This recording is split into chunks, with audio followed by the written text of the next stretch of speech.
Welcome. कैसे हैं आप लोग? अच्छा, मार्केट तो बहुत अच्छा पम्प कर रही है और आप लोगों ने देखा कि किस तरीके से बिटकॉइन जो है 1,05,000 के आसपास ये पहुंच गया था और फिर जो है अगर हम देखें तो मेरे ख्याल से 1,05,000 उसने टच कर दिया था बिल्कुल। और उसके बाद फिर वहाँ पे एक लिक्विडिटी ग्रैबिंग हुई और नीचे की तरफ गया। अच्छा, एक चीज़ याद रखें कि बिटकॉइन ऐसे ऊपर नहीं चलेगा, कुछ चीज़ें अब चेंज होंगी। अच्छा, पहली बात, मैंने डिस्कॉर्ड के अंदर ये चीज़ अपडेट भी की थी, तो इसी पे आज हमने पूरी वीडियो को डिस्कस करना है। फर्स्ट ऑफ ऑल, अगर हम चलते हैं 4 आवर्स के चार्ट पे, तो 4 आवर का चार्ट हम इसको लोअर टाइम फ्रेम नहीं कहते, ये हायर टाइम फ्रेम में ही आता है। अगर इधर आप देखें तो मैंने आपको काफ़ी पहले एक बात बोली थी कि ऑलमोस्ट ही इस जोन के अंदर, ये जो जोन मैं अभी मार्क करने जा रहा हूँ, इस जोन के अंदर इसको इस तरह मार्क करते हैं, ये जोन है जहाँ पे अच्छे खासी लिक्विडिटी पड़ी है। 89 से लेकर 90 के तक ये जोन बनता है। और ये जोन अगर आप देखें तो वीकली टाइम फ्रेम में खोलता हूँ तो लॉन्ग डेली टाइम फ्रेम पे बल्कि ज़्यादा अच्छा नज़र आ जाएगा। तो शॉर्ट टर्म फिबोनाची का 0.5 लेवल भी बनता है, यानी कि इससे नीचे गए तो वो बेयर मार्केट का साइन है, लेकिन अगर इससे ऊपर से ही बाउंस कर जाते हैं तो कोई बेयर मार्केट का साइन नहीं है, बुलिश ही आपकी मार्केट रहेगी। इसका मतलब अगर आप यहाँ तक आते हैं तो ये बेयर मार्केट का साइन नहीं होगा और अभी भी ये जो लिक्विडिटी है ये स्वीप होना बाकी है। इसको और प्रिसाइज करें तो वो 90 तक हमने लोअर टाइम फ्रेम में देख लिया इसको। लेकिन अब जब से हम यहाँ से ऊपर की तरफ गए हैं, ये लिक्विडिटी प्रॉपर्ली स्वीप नहीं हुई।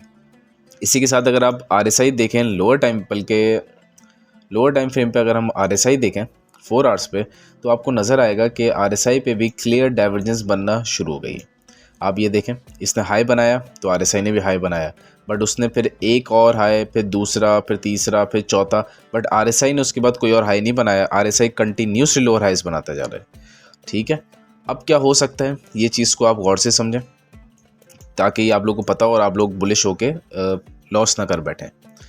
अब चांसेस पूरे ये हैं कि यहाँ से मार्केट थोड़ा सा ऊपर जाएगी, यहाँ पे लिक्विडिटी है उसको स्वीप कर सकते हैं। ये भी हो सकता है इस हाई को ब्रेक करके आप थोड़ा सा और ऊपर चले जाएं। ये हो सकता है यहीं से रिजेक्शन हो जाए, इक्वल हाई बन जाए, या फिर थोड़ा सा ऊपर चलें, बट अल्टीमेटली आपने नीचे की तरफ आना है और उसको आप एक क्रैश का नाम दे दें या कोई भी नाम दे दें, उसने आना ही आना है नीचे। और ऑलमोस्ट ही जो जोन बनता है वो मैं अभी तक यही समझ रहा हूँ कि इस जोन तक इसको आना चाहिए। हालांकि अभी पिछले कुछ दिनों में ऐसा मैं नहीं समझ रहा था कि इसको इतना नीचे आना चाहिए, लेकिन अभी जो रिसेंटली न्यूज़ आई है, और इसको ज़रा थोड़ा सही करके भी बनाते हैं। अभी जो रिसेंटली न्यूज़ आई है ट्रम्प की, एक तो ट्रेड डील साइन हो गई, फिर ऊपर से इनके टैक्स बिल आ सकते हैं। तो इन सारी चीज़ों में होता क्या है कि जैसे ही कुछ बुलिश, फिर ऊपर से आज का जो डाटा है CPI का वो भी बुलिश है, वो भी अच्छा डाटा था। तो इन सब चीज़ों की वजह से होता है कि लोग लॉन्ग करके बैठ जाते हैं और फिर वो लिक्विडिटी जब तक स्वीप नहीं होती, जब तक मार्केट ऊपर नहीं जाती। तो इसीलिए अब मार्केट का स्वीप होना बहुत ज़रूरी है और पूरे चांसेस आपके बनते हैं कि आपको यहाँ तक आना चाहिए। ठीक है, ये भी हो सकता है कि यहाँ तक ना आए और वही सेम सिनेरियो हो जाए जो दिसंबर में हमारे साथ हुआ था, जब मैं कह रहा था इसको यहाँ तक आना चाहिए, जबकि उसने बना दिया था न्यू हाई और फिर उसके बाद हम नीचे आए थे।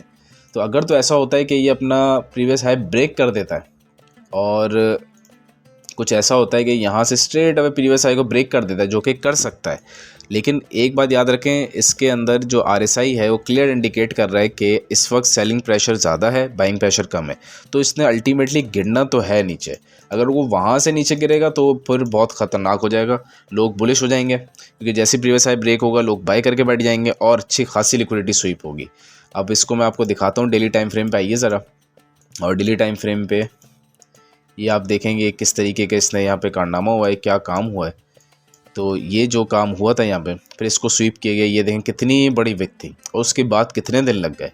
अब उस वक्त अगर जो लोग मुझे फॉलो कर रहे हैं उनको याद होगा कि जब प्राइस यहाँ घूम रही थी मैंने कहा था इसको यहीं से नीचे गिरना चाहिए, लेकिन ऐसा नहीं हुआ। और उस वक्त मैंने ये भी कहा था अगर इससे ऊपर चले गई, न्यू हाई बना दिया, तो फिर कई महीनों तक फिर मार्केट ख़राब चलेगी। तो वही हुआ कि कई महीनों तक मार्केट ख़राब रही और अब जाके मार्केट थोड़ी सेट होना शुरू हुई है। तो चांस यही बनता है कि बिटकॉइन ने थोड़ा सा ऊपर जाना है प्राइस ने और फिर उसने एक डिप देना है और इस जोन तक तो आना ही आना है। बाकी एक अगर कंप्लीटली बुलिश सिनेरियो, क्योंकि टेक्निकल एनालिसिस फंडामेंटल्स के आगे फेल हो जाते हैं, तो अगर तो इसी दौरान ट्रम्प की तरफ से टैक्स बिल आ गया या फिर कोई अच्छी इंडिकेशन आ गई हमारे फेडरल रिजर्व्स की तरफ से, तो फिर इस जोन से भी मार्केट बाउंस कर सकती है। बट अगर ऐसा कुछ नहीं होता तो फिर आप इस जोन तक आ सकते हैं। ज़रूरी नहीं कि आए, कभी कभार होता है कि आप बाद में आते हैं, बट आपने इस जोन को टच करना है, इधर अच्छी खासी लिक्विडिटी जमा होती जा रही है, ठीक है। तो अगर आप हाई को न्यू हाई बना के आते हैं यहाँ पे तो फिर वो ज़्यादा मामला ख़राब हो जाएगा। तो इस चीज़ को कॉन्सेंट्रेट करें। बाकी अगर आप 4 आवर्स पे देखें, क्लियर डाइवर्जेंस है और डेली पे डाइवर्जेंस बन सकती है, क्योंकि अगर आप डेली पे देखें ना, स्टोकास्टिक RSI उसका क्रॉसओवर हो चुका है और ये लेवल इसका जो 75 बल्कि 80 का लेवल होता है उससे भी ये नीचे आ चुका है। ये बस ये येलो लाइन इसकी बाकी है। इसी के साथ अगर आप वीकली टाइम फ्रेम देखें तो वीकली टाइम फ्रेम पे ये लेवल 80 के ऊपर जा चुका है, 91.5 पे चल रहा है। तो यहाँ से भी एक बाउंस की एक्सपेक्टेशन है, बट ये बाउंस करके पूरा नीचे नहीं आएगा, ठीक है, ये ऊपर ही ऊपर घूमेगा। तो ये कुछ चीज़ें हैं जो आपको कॉन्सेंट्रेट करनी चाहिए। और साथ ही अगर आप ये देखें कि अगर ये अपना हाई न्यू हाई बना भी लेता है तो आप RSI को देखेंगे न्यू हाई नहीं बनाएगा, ठीक है।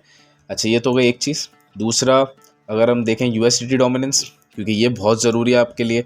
USDT डोमिनेंस ऊपर जाएगी तो मार्केट में नीचे चली जाती है, ये हमने बहुत बार डिस्कस किया है। इस वक्त USDT डोमिनेंस जो है, अगर आप डेली टाइम फ्रेम पे देखें तो ये जो बड़ी सी विक है, इस विक को फिल करने के लिए नीचे आ रही और मोस्ट प्रोबेबली यहीं से थोड़ा सा बाउंस करके दोबारा ऊपर की तरफ जाएगी। और इसके जो लेवल्स हैं ना देखने वाले, वो एक है 4.69, बट मोस्ट प्रोबेबली 4.82 तक जाना है इसने। इससे भी ऊपर जा सकते हैं क्योंकि ये जो पूरा लेवल है ये लिक्विडिटी स्वीप वाला लेवल है। तो मोस्ट प्रोबेबली 4.82 और इससे ऊपर की तरफ जाके आप रिजेक्शन देख सकते हैं। ये अगर आप 4 आवर्स पे देखें और आपको खोलना RSI, तो क्लियर आपको इसको वॉल्यूम हटा देते हैं, वॉल्यूम की कोई ज़रूरत नहीं है। और अगर आप RSI देखें तो देखें जब से ये नीचे गिरता गया RSI कंटिन्यूसली हायर लोज बनाता गया। तो इसका मतलब क्लियरली USD डोमिनेंस में आपके पास बुलिश डाइवर्जेंस मौजूद है। ये हो सकता है ज़रूर कि यहाँ से थोड़ा सा नीचे गिरे, मार्केट थोड़ी सी पम्प करें, लोग मज़ीद बुलिश हों और उसके बाद USD डोमिनेंस ऊपर और पूरी की पूरी मार्केट नीचे और क्रैश आते। तो इसके चांसेस हैं, ठीक है। अगर तो बिटकॉइन वापस 88, 90 पे जाता है तो लोग बहुत ख़तरनाक तरीके से बेरिश हो जाएंगे, बहुत पैनिक आएगा। तो पूरे चांसेस ऐसा होने के। नहीं भी हो सकता तो फिर ये कुछ महीने बाद होगा, लेकिन होना है ऐसा। इसी के साथ ये जो डाइवर्जेंस है, इस डाइवर्जेंस में भी प्ले आउट होना है, जो कि अभी तक प्ले आउट नहीं हुई है प्रॉपर्ली। और अगर आप डेली टाइम फ्रेम पे देखें तो उस पर भी डाइवर्जेंस बनने के चांसेस हैं, लेकिन वो उसके लिए 3-4 दिन लग जाएंगे। इसलिए मैंने डिस्कॉर्ड में कहा कि बल्कि इस वाले सेक्शन में, हमारे पेड सेक्शन अपडेट वाले सेक्शन में, कि इस पूरे चीज़ को तकरीबन 7 से 10 दिन तक टाइम का लग सकता है। और फिर जो है ये आपको पूरा जो सिनेरियो है जो अभी बन रहा है ये ख़राब होता हुआ नज़र आ सकता है। तो ये बहुत ज़रूरी चीज़ है जिसको आपने नोट करना है। तीसरी चीज़ जो इस आर्ग्यूमेंट को सपोर्ट करती है वो है बिटकॉइन डोमिनेंस। आप अगर बिटकॉइन डोमिनेंस को देखें तो स्टोकास्टिक में नीचे देखें क्रॉसओवर हो गया, ठीक है। और RSI जो है ऑलमोस्ट ही हायर लो बनाया है RSI ने। 4 आवर्स पे देखें तो क्लियर आपको साइन नज़र आ गया बुलिश डाइवर्जेंस का। ये देखें 1, 2, 3 कंटिन्यूसली लोअर लोस और 3 कंटिन्यूसली हायर लोस। तो ये चीज़ है जो कि आपको बता रही है कि बिटकॉइन डोमिनेंस भी जब ऊपर जाएगी तो मार्केट नीचे आएगी, ठीक है। और अगर आप यहाँ पे डेली टाइम फ्रेम पे देखें ज़रा स्टोकास्टिक को, तो वो भी लेवल 20 से नीचे है, तो ये भी एक साइन अच्छा नहीं है। तो ये तीनों चीज़ें इस चीज़ को सपोर्ट कर रही हैं कि मार्केट जो है वो अभी अच्छी नहीं जा रही है। और अभी अगर ये आपको पम्प नज़र आ रहा है कॉइन्स में, और अगर आप प्रॉफिट में बैठे हैं तो प्रॉफिट बुकिंग करें और मार्केट से बाहर आने की कोशिश करें।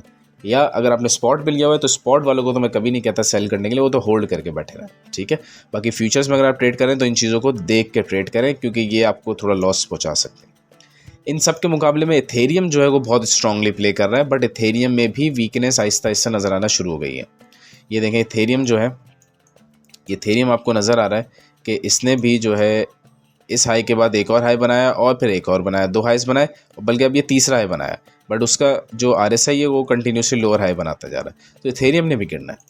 अब इथेरियम ने कहाँ तक गिरना है, तो मैं ये एक्सपेक्ट कर रहा हूँ कि इथेरियम ज़्यादा तो नहीं गिरेगा, क्योंकि इथेरियम की डोमिनेंस भी स्ट्रॉन्ग होती जा रही है, लेकिन इथेरियम को इस लेवल तक तो आना चाहिए। अगर इस लेवल को ब्रेक करता है तो फिर इथेरियम जो है वो काफ़ी नीचे, मतलब ऑलमोस्ट 1900 के आसपास फिर इथेरियम आ सकता है। लेकिन ये लेवल है जो कि इम्पॉर्टेंट है, क्योंकि इथेरियम के चांसेस कम हैं कि वो बहुत ज़्यादा गिरे। बाकी बिटकॉइन थोड़ा ज़्यादा गिर सकता है, लेकिन आहिस्ता आहिस्ता आप देखेंगे कि इथेरियम डोमिनेंस बढ़ेगी तो एल्ट्स भी थोड़े स्टेबल रहेंगे और इथेरियम भी जो है वो ज़्यादा नहीं गिरेगा, बट यहाँ तक इथेरियम के गिरने के चांसेस है। ये जोन आप देख लें, अपने पास मार्क कर लें जोन क्या बनता है। 2180 से 2240 के दरमियान का ये जोन है, और ये जोन ज़्यादा बड़ा भी नहीं है, ये अच्छा जोन है बाइंग। तो अगर तो आपको मौका मिलता है तो आप इस जोन पे एथेरियम की बाइंग ज़रूर करें, ठीक है। साथ साथ आप स्टोकास्टिक और RSI को भी देखते हैं। अगर हम कोई एक आध कॉइन देखें तो आप कार्डानो को देखें, सेम 4 आवर पे आपको क्लियर डाइवर्जेंस नज़र आ रही है। आप से कॉइन को देखें, डाइवर्जेंस है। आर्बिट्रम को देखें, आप जुपिटर को देखें, ठीक है, आपको मोस्ट ऑफ द कॉइन्स बल्कि तकरीबन सारे एल्ट कॉइन्स में आपको डाइवर्जेंस क्लियर नज़र आएगी। तो इसका मतलब डाइवर्जेंस ने प्ले आउट भी होना है। लेकिन क्योंकि ये हाई टाइम फ्रेम पे, तो अक्सर हाई टाइम फ्रेम की डाइवर्जेंस थोड़ा लेट प्ले आउट होती है। और थीटा कॉइन में ये ज़रूर हो सकता है थोड़ा सा ऊपर जाए, इतना ऊपर वैसे उसने नॉर्मली इसका जो लॉन्ग टर्म टारगेट है वो तो ये ठीक है, जो लिख इधर आपको बना हुआ नज़र आ रहा है लॉन्ग टर्म टारगेट के लिए तो ठीक है। बट क्योंकि अभी थोड़ा सा पुल बैक आना है, तो मोस्ट प्रोबेबली आपको जो पुल बैक आ सकता है वो इस वाले जोन तक हो सकता है। एथेरियम हल्का सा एक पुश करे, इस जोन पे जाए, लोग बुलिश होंगे और फिर वहाँ से आप रिजेक्ट कर दें, ठीक है। ये जो था ये तो हमने लॉन्ग टर्म सिनेरियो के लिए बनाया था, इसको हटाते हैं फिलहाल। उसके लिए तो खैर लॉन्ग टर्म के लिए तो आपको और चीज़ें मिल जाएंगी। यहाँ पे जाके मोस्ट प्रोबेबली यहाँ से रिजेक्शन हो सकती है, नहीं तो ये अभी जहाँ खड़ा है वहीं से भी रिजेक्शन पॉसिबल है। लेकिन अगर एक पंप आता है तो यहीं से रिजेक्शन होके, ठीक है, और क्लियरली आप फिर थोड़ा डाउन आएंगे। मोस्ट प्रोबेबली ज़्यादा डाउन नहीं, 80 के आसपास आपको आना चाहिए और फिर यहीं से आपको एक बड़ा बाउंस मिलना चाहिए, ठीक है, क्योंकि लिक्विडिटी स्वीप होगी तो बाउंस फिर बड़ा मिलेगा। इसी तरीके से और भी कॉइन्स है, उसमें आप जाके इस तरह चेक कर सकते हैं।